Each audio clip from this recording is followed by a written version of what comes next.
Hey kids, I'm Tim with Original Strength, and this week I wanted to show you a movement that's pretty cool and good for the hips. And what we're gonna do is we're gonna take the seated roll and turn it into the commando crawling position.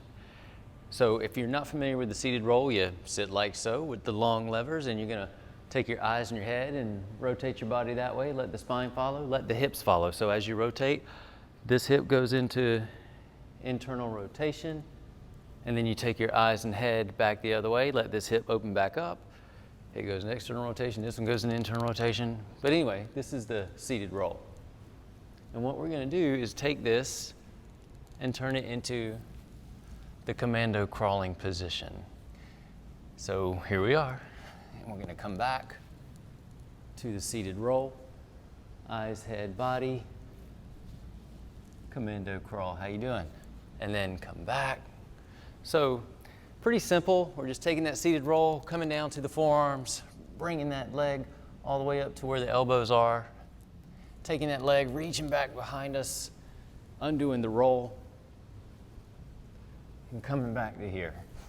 So if I'm not facing you so that I can face you, it looks like this.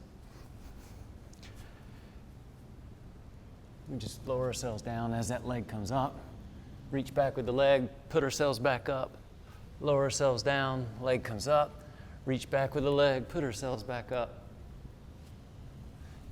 It's almost like the frog roll, but it allows you to get some good internal and external rotation in your hips, and then some good flexion, and then some good extension. So this feels pretty daggone good on the hips, and it's a way to try to get some more mobility into your hips. So that's our roll for the day, or that's our movement tip for the day. The seated roll to the commando crawling position. It's good for the hips, feels good. It's good for the spine. There's a lot of good rotation in the spine, and we're activating the vestibular system and keeping our body in tip-top moving shape. Give that a shot. Let me know what you think. I'm Tim with Original Strength, and we'll see you next time.